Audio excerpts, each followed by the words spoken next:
Awakening the Third Eye. Chapter number 9. Awareness.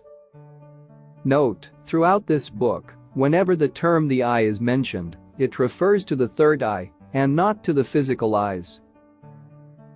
Centeredness through vigilance in the eye.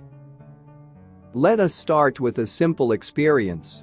Close your eyes and do a reconnection. Become aware between the eyebrows and breathe with the throat friction. Build up the vibration in the eye. Then open your eyes and look at any object in front of you. Even though your eyes are open, keep a strong awareness of the vibration between the eyebrows. What is in your field of consciousness? The object, you, and the vibration between the eyebrows. Something interesting can be noticed. It is as if you were looking at the object from between the eyebrows.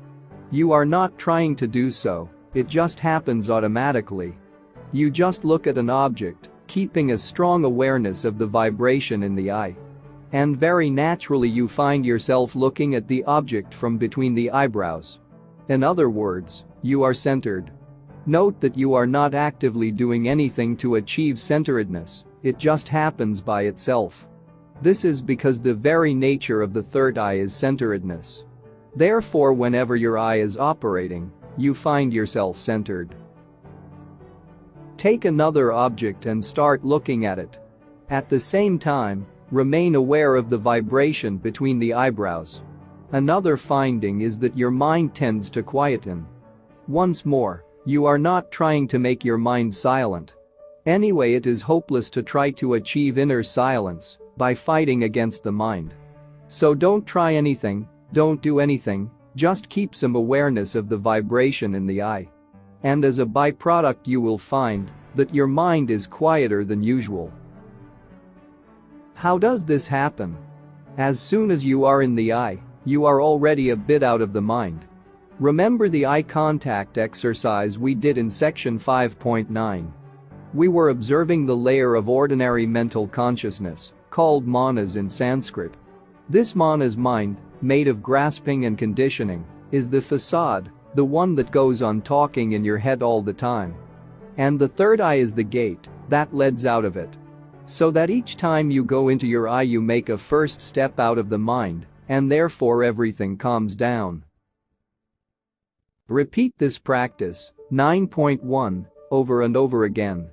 Choose a few objects around you and spend some time looking at each of them. Each time, there is the object, there is you, and there is the awareness of the vibration tingling pressure between the eyebrows. Keep your eyes open, blink as little as possible. Keep on breathing with the throat friction. Observe your own awareness and see how it differs from when there is no focus in the eye. Inner alchemy. The centeredness and quietness that arise from being in the eye illustrate the nature of inner alchemy. The eye is the structure, centeredness is one of its functions. Activate this structure and the function will be implemented.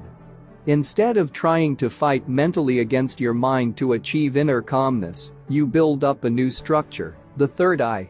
And then you just have to switch on the structure for the function, stillness, to be activated.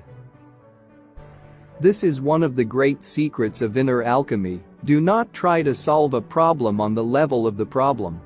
For instance, don't waste your time fighting the mind with the mind. Fashion a new organ. Once built up, the eye radiates calmness, that is its very nature. So the task is to build the third eye, just as the ancients built the cathedrals.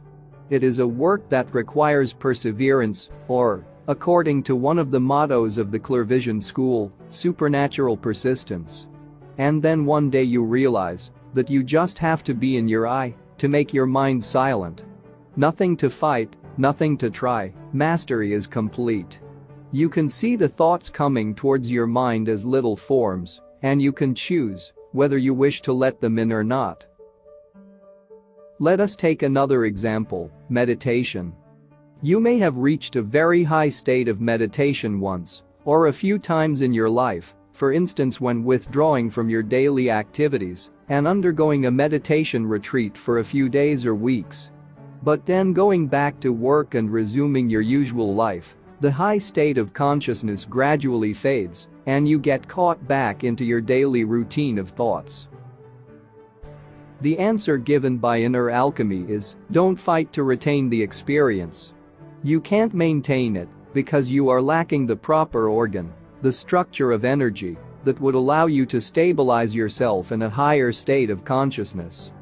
You need to generate such a structure. Start weaving the body of immortality.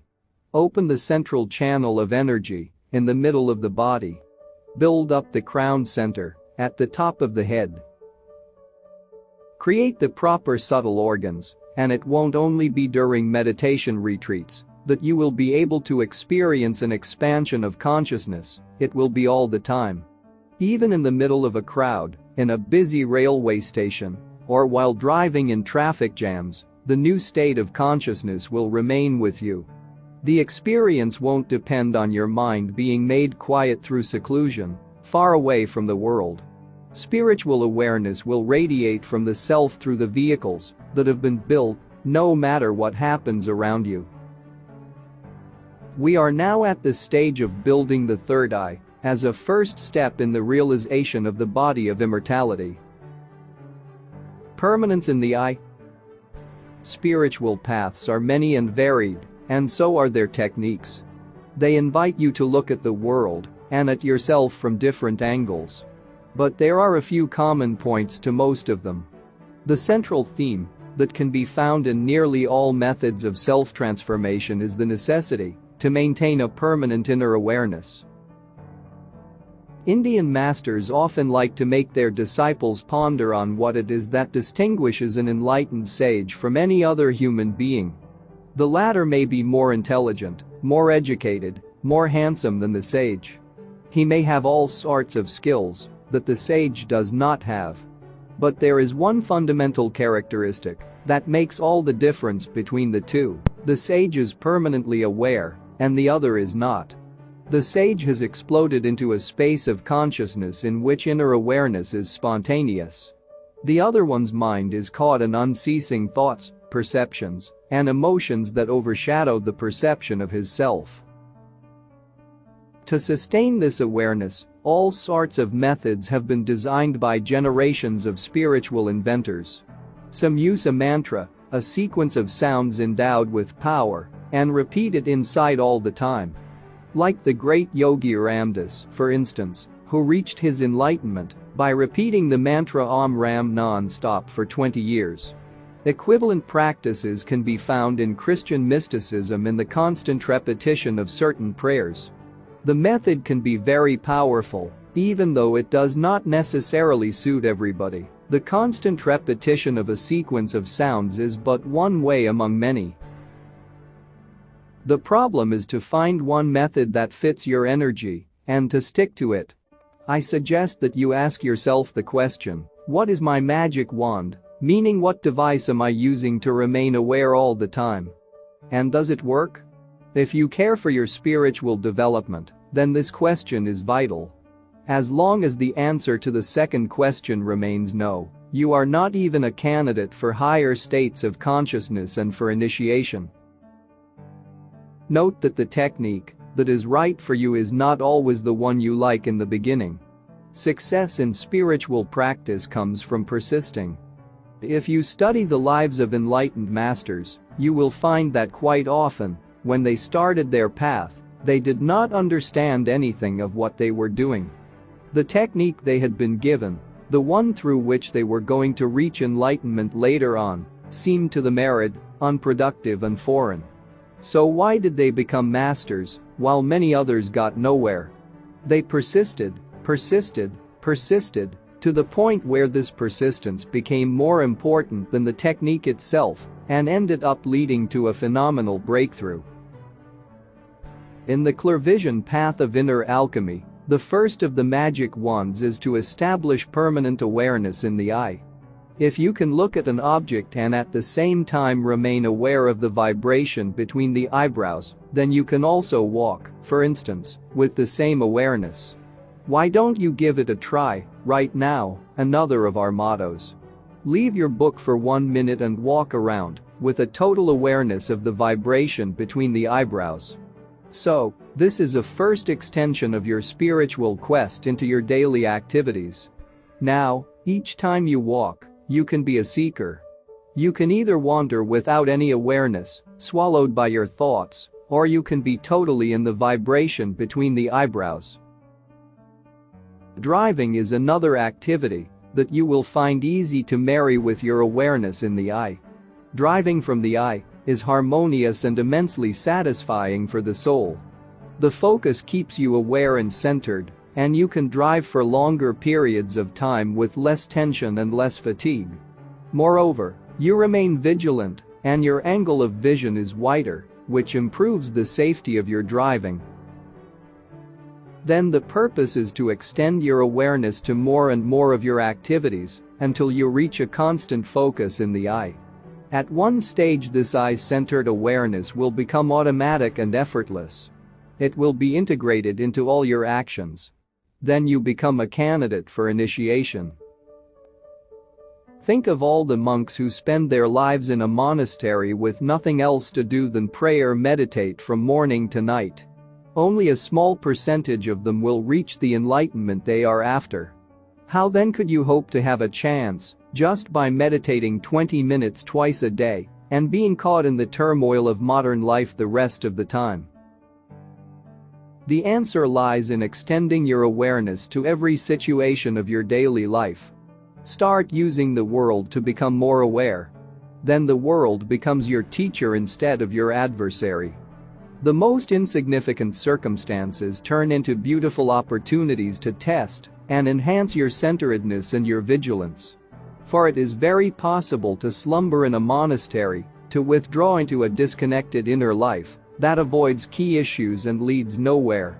Whereas if you accept facing the world, then the world will make sure that you face yourself. Now please do not make being in the eye a painstaking process. Have fun. The clairvision techniques have been designed for you to play with.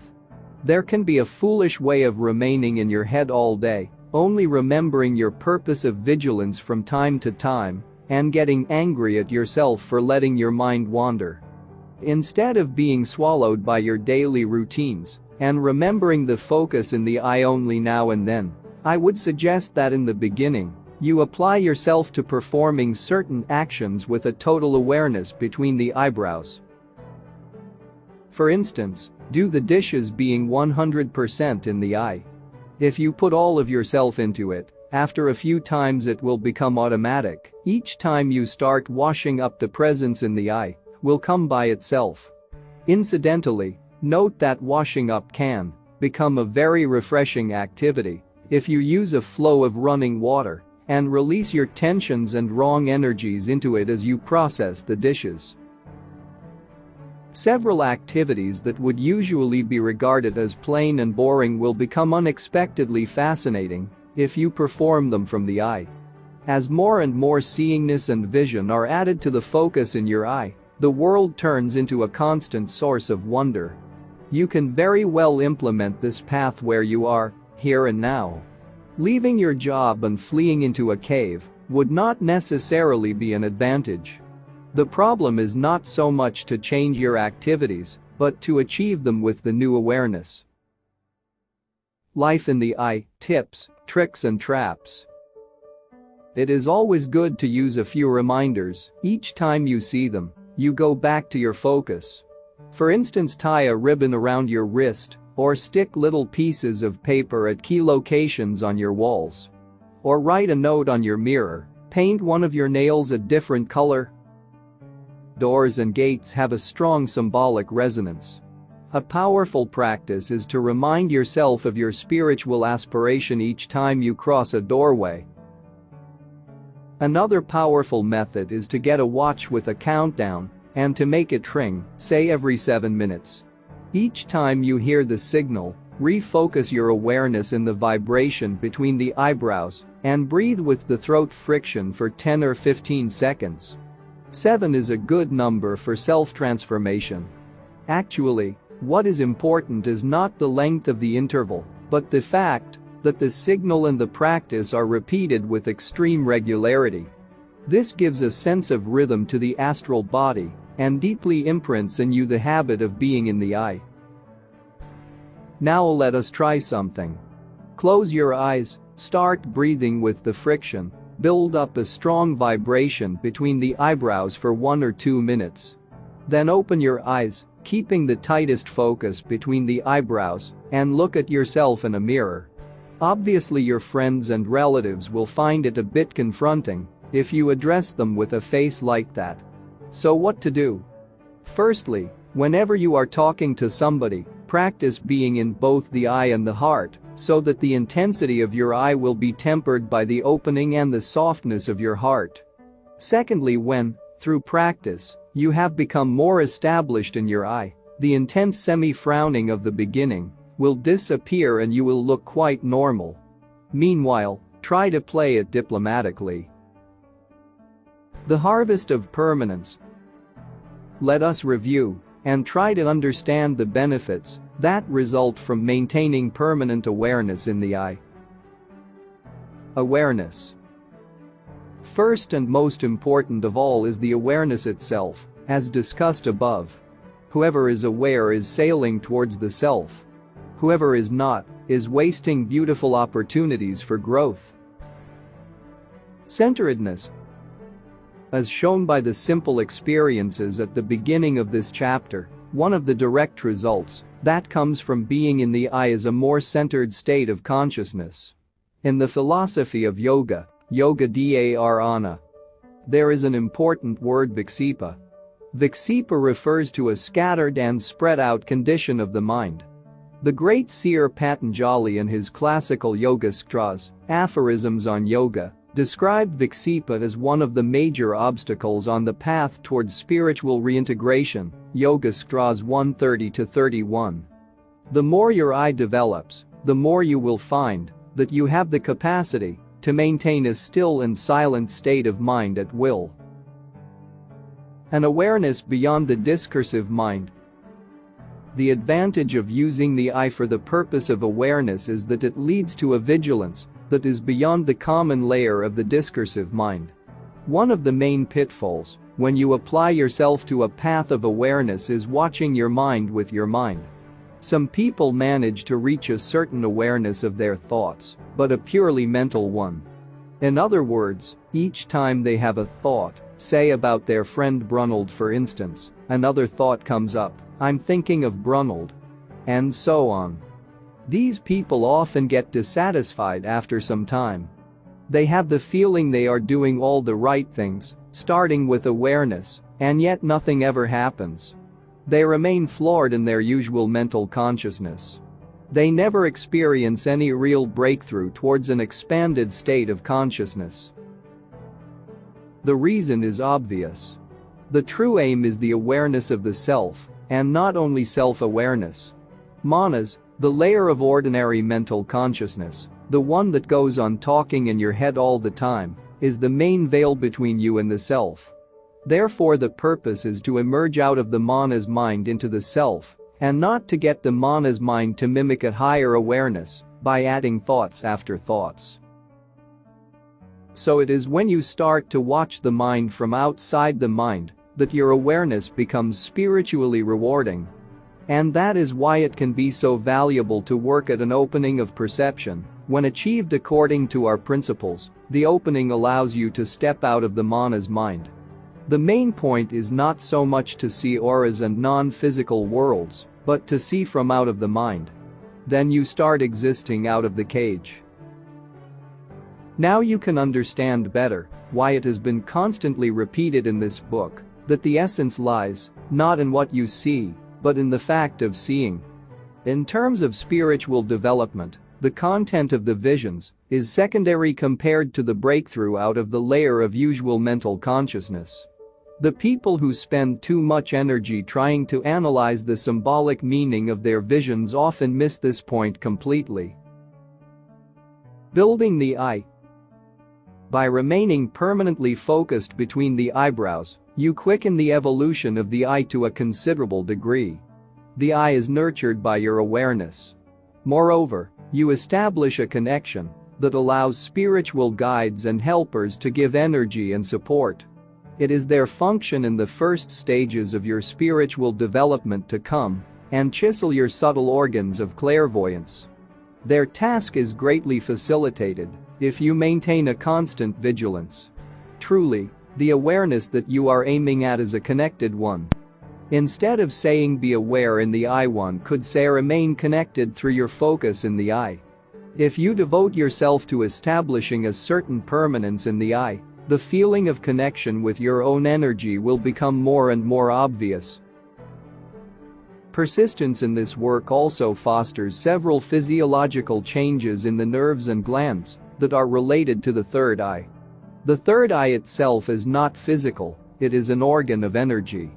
It belongs mainly to the etheric and astral bodies. Yet some physical structures in the vicinity are connected to it and undergo a deep transformation as your awakening proceeds. The pituitary gland, for instance, and at a later stage, the pineal gland. These two are invariably mentioned by occultists of all kinds when discussing the third eye. However, in-depth clairvoyant investigation reveals that significant changes also take place in other structures, such as the cribriform plate of the ethmoid bone, through which the nerves from the nasal mucosa reach the brain, the optic chiasma, the frontal air sinus, the sphenoid air sinus, and the ventricles of the brain, cavities filled with liquid inside the brain. Filtering the external world. One of the reasons you cannot see the non-physical worlds is that your mind is saturated with impressions received from the physical senses. In other words, your head is full of the images and sounds of the physical world, and there is no space left for anything else. The cup has to be emptied before any other material can be poured in. That is why you often find in Steiner, for instance, that the apprentice esotericist should daily put aside some time in which he cuts off from any sensory perception. Then the astral body, the layer of mental consciousness, can withdraw into a life of its own and behold non-physical images. A very similar concept is constantly repeated in the different yogas of the Indian tradition. The Sanskrit word pratyahra corresponds to a withdrawal from the senses, through which a naked condition of consciousness can be experienced. In Sanskrit literature, pratyahra is often described as a prerequisite for higher inner experiences. As you open your vision, you will make an interesting discovery. The pollution is not only a question of quantity, but also of quality. It is not only the fact that you constantly receive a multitude of physical sensorial perceptions that makes you unable to see other worlds. It is also that these physical perceptions have a harsh effect on your system. What comes from the physical senses is like coarse matter, it is excessively gross. Therefore, if not filtered, it makes your consciousness rough and unrefined.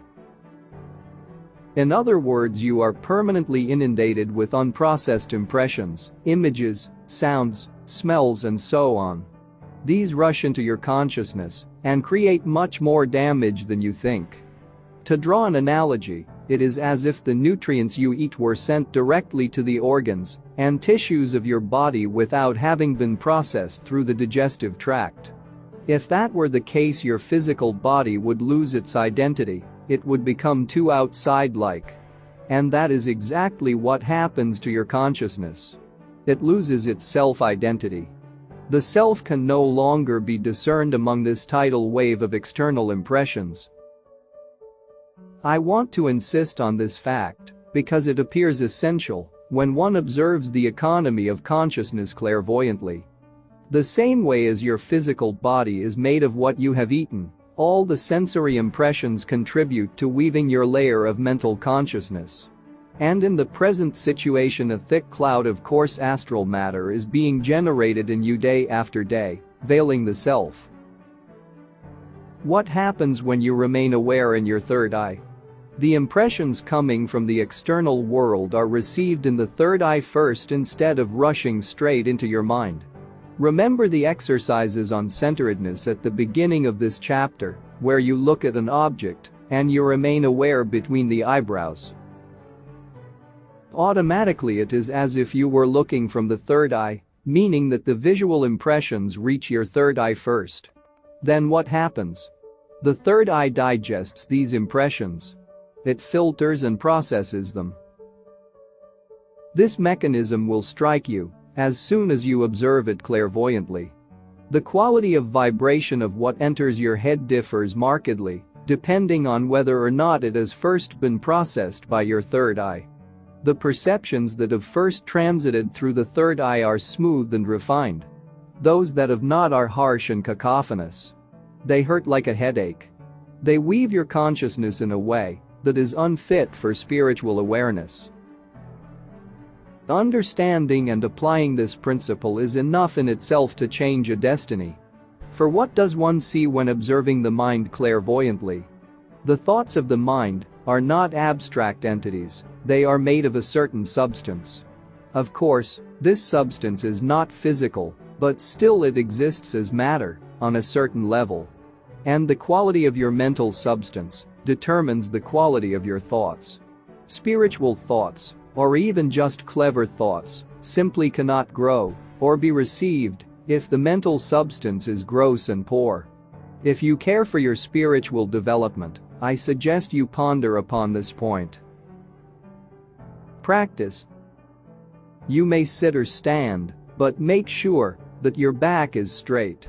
Become aware between the eyebrows.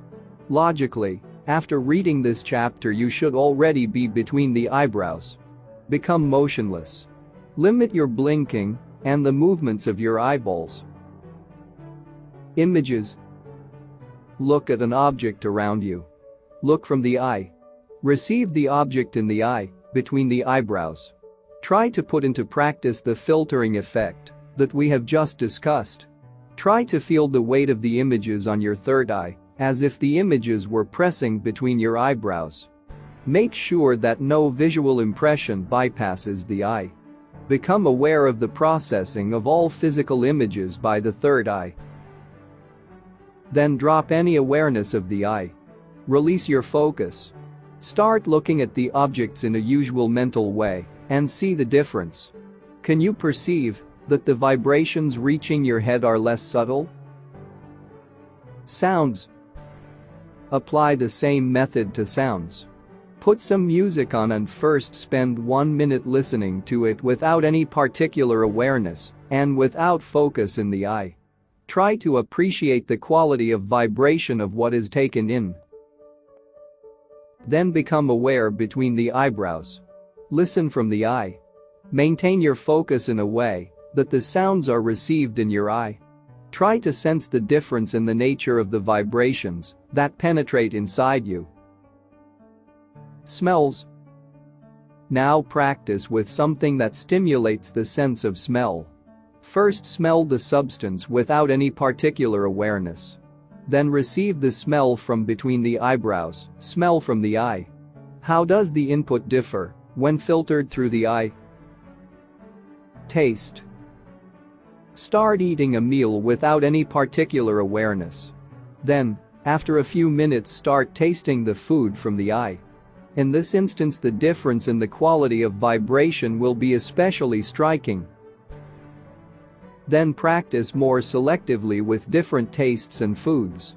Watch and compare the action of sweet, salty, acidic and other tastes on your eye, one after another. A major discovery will be that when in the eye, you do not necessarily appreciate the same foods as when you eat without awareness. Practice. Practice walking along the street with a complete focus in the eye. Make sure that any image, sound, or smell is received from your eye. After a few minutes, release your awareness. Receive everything mentally, without any focus in your eye. Compare the quality of vibrations inside yourself. Practice. What is it exactly that penetrates you when you perceive an image, a sound, a smell? What sort of vibration is received? What sort of subtle substance is added to your being? Repeat practice 9.5, but this time put all the emphasis on the perceiver, you. Look at an object without keeping any particular focus in the eye. The object has certain qualities and there is also a certain quality of vibration inside your head. What is it that is added to your own vibration when you receive the image of the object? What changes in your head or elsewhere on the level of energy? Now be more and more in the eye. There are degrees as far as being in the eye is concerned. You can be 10% in the eye or 40% in the eye, and if you persist in your practice, one day you will be able to be 100% in the eye. Start with being just a little bit in the eye, say 5%. Watch the difference in the vibration that is received from the object compared to when no particular awareness is kept in the eye. Increase progressively, becoming 10% aware in the eye, then 20%, and so on. Each time, observe the vibration that is taken in while looking at the object. Then do the same with as much awareness as possible. Try to sense how the visual impression affects you. What is added to your energy while perceiving? Can you feel the sensory input as astral matter? Go from one object to another and repeat the observation process with gradually increasing levels of eye-centered awareness. Then put some music on and repeat the process, this time with sounds. The same exercise can be applied to taste. Test. Choose the most hectic place of a large city. Try to stay there for half an hour with full awareness in the eye. Make sure that no perception comes in without having been processed by your eye. Filter even those perceptions that usually remain unnoticed but still are recorded unconsciously. How far can you maintain your integrity? Repeat the test from time to time to measure your progress. Intermezzo, changes in vision. One of the first results you will notice when applying the techniques described in this book is a gentle transformation of the way you perceive space in your daily activities. For the practices dealt with in this section, it would be best if you could be outside, in a garden or forest. Practice looking at trees and flowers while being in the eye. Sit comfortably somewhere, not necessarily in a meditation posture. Just be relaxed. Reconnect with the eye, between the eyebrows. Keep your eyes open. It is better not to move too much, but you do not have to adopt a statue-like attitude, as in the eye contact practices. Resume the triple process of vision with number 1 awareness in the eye, number 2 awareness of the fact of seeing or seeingness. If seeingness is too much of a problem, just feel the image instead of looking at it. Number 3 the feeling from the heart. You will notice that, while focused in the eye, your perception of the countryside changes slightly. A first simple difference is that your perception is more global. It encompasses more of what is located at the periphery of the image. Instead of selecting a part and unconsciously focusing on it, you remain aware of the whole tableau. But there is more than this increase of peripheral perception. Compared to what you would usually see, the image seems to be less flat. The air seems to take dimension. There seems to be more perspective, more relief. As you go on developing your eye, this contrast will appear more and more clearly. The difference between the vision of the third eye and the usual one is similar to that between reality and a postcard, or between a holographic picture and a flat one. The eye seems to add a stereoscopic dimension to the image even without going into extrasensory perception or vision of auras. Another noticeable difference is that the image seems to be more alive. The colors are more vivid, as if endowed with an intensity and a vitality of their own. The colors talk to your soul, they communicate their qualities. There is definitely a feeling of aliveness permeating the whole picture. Your physical vision is suddenly greatly embellished. It is as if you were rediscovering the world. And all you have to do, in order to reach this other vision, is to step a little out of the layer of the mind in which you have been conditioned to operate. Remember that as soon as you enter the eye, you are already halfway out of the mind. When re-experiencing past life episodes through techniques of regression and clairvoyance, one comes to realize that until not so long ago, most human beings saw the world through this more beautiful and living vision. The flattening of the field of consciousness seems to have taken place from the 19th century onwards, contemporaneous with the Industrial Revolution and the explosion of scientific discoveries. It can be related to what Rudolf Steiner has called the coming of Ahrimanic influences into human consciousness. I would suggest that you think of going for walks in nature and reconnecting with this living vision when you are troubled or agitated. It is a gentle way of pacifying many conflicts of the mind, not by struggling, but by the attraction of the beauty of the world as seen from the non-mind. The I-heart awareness. Once you have established a solid awareness in the I, the following step is to anchor it in the heart. By the heart I do not mean the physical organ made of muscle on the left of your body, but the heart center, the chakra in the middle of the chest. The same applies throughout the book. In several of the eye contact exercises it was suggested that you place your awareness in both the eye and the heart, as if you were receiving images and feelings in the heart, through the eye. The next step is to extend this double focus to all your activities. The I-heart awareness is a further development of the focus in the third eye. Once you have become familiar with living in the eye, it is not so difficult to add the feeling of your heart at the same time. The force penetrates deeper. Your awareness gets anchored, grounded in the heart, and a new palette of perceptions and feelings arise, because a higher stage of integration is achieved. What can be seen clairvoyantly in the aura of somebody who has settled a permanent awareness in both the eye and the heart? Streams of vibration and light start to flow between the heart and some centers of energy, located around the pituitary and pineal glands. A new communication is established between the heart and the head. Some new channels of the body of energy are activated. The state of consciousness that comes out of this double focus is quite different too. The main difference is that the awareness in the heart allows you to get more in touch with your ego, or higher self.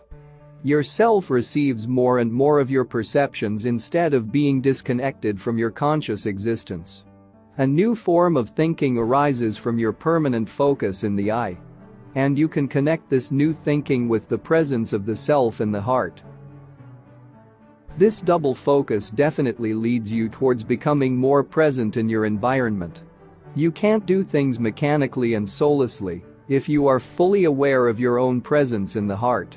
You are working at building a holy connection that will allow the self to receive the world and to express itself into the world.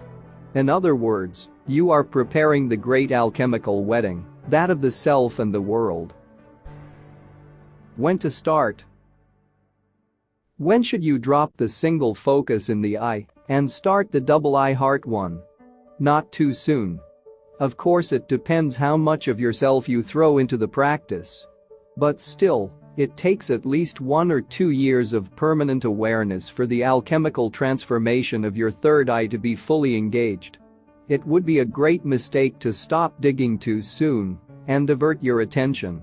Even if you consider yourself advanced, I recommend that you carry on with the single focused work on the eye for a sufficient number of months. Once you have shifted to the I-heart awareness, it is still strongly recommended that 1 or 2 days a week are spent aware only in the I, in order to reinforce it. However, there are exceptions to these rules. Due to their own organization, meaning due to self-transformation work achieved in former lives, certain people should focus more on the heart than on the I right from the beginning of the work. For instance, a few people tend to be projected into fireworks of subtle perception as soon as they get in touch with their third eye. It is as if they were spread out into the astral space. They see non-physical beings everywhere. They merge into spiritual worlds and tend to lose their self-reference. In this case, it is in the heart center that the awareness should be stabilized. Each time such an experience arises, emphasis should be put on keeping a sense of one's ego and on developing self-reference by feeling one's own presence in the heart. The grounding exercises described in the chapters on protection will also be useful. This is the end of Chapter 9 of Awakening the Third Eye by Samuel Sagan, MD. Break time equals 2000 milliseconds. Please listen to this recording minimum 3 times for better and long-term results. If you like this recording, please comment and share it with your friends and loved ones. Stay tuned for listening more books like this. Thank you and good luck.